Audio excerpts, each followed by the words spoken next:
বন্ধুরা সবাই কেমন আছে? সম্পা রান্না করে সবাইকে স্বাগত। আজকে আমি ব্রেড পকোড়া বানিয়েছি। কীভাবে বানিয়েছি সেটাই আপনাদেরকে দেখাবো। যে সকল বন্ধুরা আমার চ্যানেলে নতুন ভিডিও দেখছেন অবশ্যই সাবস্ক্রাইব করে আমার পাশে থাকবেন। তেলটা গরম হয়ে গেছে, আমি আদা রসুন কুচি দিয়ে দিচ্ছি, পেঁয়াজ কুচি দিয়ে দিচ্ছি, একটা বড় সাইজের পেঁয়াজ কুচি নিয়েছি, লঙ্কা কুচি দিয়ে দিচ্ছি, দুটো কাঁচা লঙ্কা কুচিয়ে নিয়েছি দিয়ে দিচ্ছি, ছোটো একটা টমেটো কুচি নিয়েছি দিয়ে দিচ্ছি, হলুদ গুঁড়ো, লঙ্কার গুঁড়ো,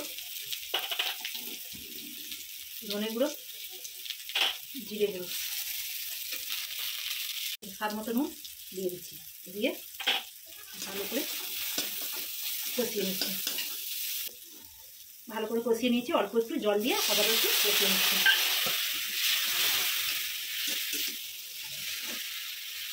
একটা বড় সাইজের আলু সেদ্ধ করে গ্রেট করে নিয়েছি দিয়ে দিচ্ছি। সবগুলোকে ভালো করে কষিয়ে নিচ্ছি। ভালো করে কষিয়ে নিয়েছি, গরম মশলা দিয়ে আবারও একবার ভালো করে নেড়ে নামিয়ে নিচ্ছি।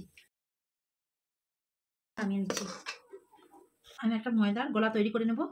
তার জন্য এই ছোটো 4 চামচ ময়দা দিয়ে দিয়েছি, স্বাদ মতো নুন দিয়ে দিচ্ছি, 1 চিমটে গোলমরিচ গুঁড়ো দিয়ে দিচ্ছি। উপকরণগুলো ভালো করে মিশিয়ে নিচ্ছি, জল দিয়ে ময়দার গোলাটা তৈরি করে নিচ্ছি। ডালগুলোকে একটু কেটে নিচ্ছি।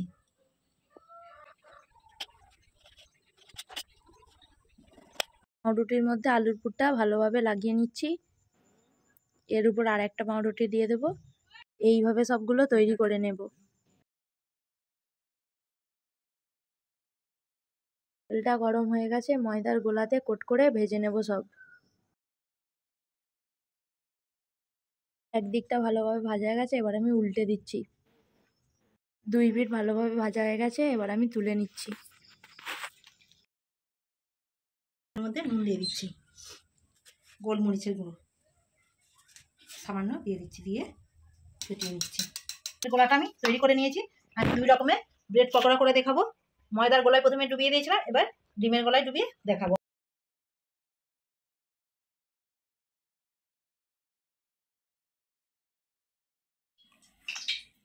ছুরিটা দিয়ে পিস কেটে নিচ্ছি।